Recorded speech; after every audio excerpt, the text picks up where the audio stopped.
Assemblée générale ordinaire de la coopérative des riziculteurs de Sakassou, en abrégé Corisac. Sakassou, le 31 juillet 2024, c'est dans une atmosphère empreinte de convivialité et de sérieux que s'est tenue l'Assemblée générale ordinaire de la coopérative des riziculteurs de Sakassou, au centre culturel. Cet événement annuel a réuni les membres de la coopérative ainsi que des personnalités locales pour faire le point sur l'année écoulée et définir les orientations futures. L'Assemblée a commencé par un discours d'ouverture du sous-préfet de Sakassou, M. Conan Mathurin. Celui-ci a salué le travail remarquable réalisé par la Corisac, la qualifiant de modèle à suivre pour le développement économique de la région. Je voudrais remercier l'ensemble des acteurs qui ont contribué à ce succès, qui certainement rapportera des données, parce que c'est le travail qui paye.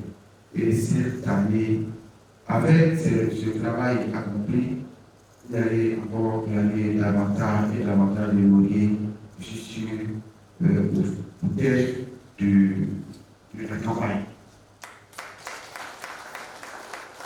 Ce soutien institutionnel a renforcé la motivation des membres présents et a ouvert la voie à une discussion constructive sur le bilan de l'année écoulée. Les représentants de la coopérative ont présenté les résultats financiers, les projets réalisés et les défis rencontrés.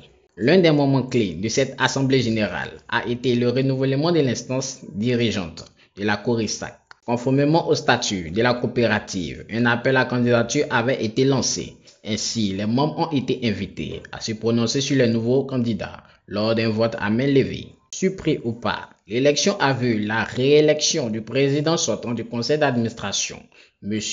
Aman Guillaume. Ce résultat a été accueilli par des applaudissements nourris et a témoigné de la confiance continue des membres envers son leadership.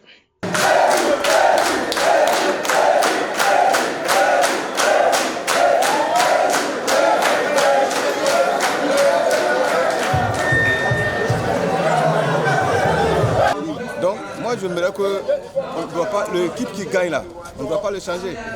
Donc, on n'a qu'à se mettre ensemble pour que l'ancien président reste encore pour continuer le travail. Je ne peux que remercier le sous-préfet de Sakassou. Parce que le sous-préfet de Sakassou, il est pour moi un père éducatif qui nous donne plusieurs conseils et qui nous amène même à être encore là où on devait être. Et on a pu aussi, sans tout oublier, l'ADERI également qui a apporté une contribution pour que nous puissions emblaver tout ce périmètre. Donc en un mot, je voudrais remercier le président du conseil régional qui nous a apporté un appui contribuable. Un appui vraiment qui aujourd'hui met tous les producteurs, comme vous l'avez constaté tout à l'heure, les producteurs sont vraiment aux anges, qui sortent une production de 7 tonnes à l'hectare. La riziculture le fait à temps, qui permet d'avoir une production meilleure. Les coopératives ont intérêt à s'inspirer de leur modèle parce qu'il y a d'énormes potentiels ici à Sakassou, il y a énormément de bas-fonds, il y a énormément d'activités à mener. Donc les coopératives doivent s'organiser et s'inspirer du modèle de la Corisac. Les membres de la coopérative et les acteurs locaux sont désormais tournés vers l'avenir, prêts à relever les défis et à saisir les opportunités pour faire avancer le secteur rizicole de Sakassou.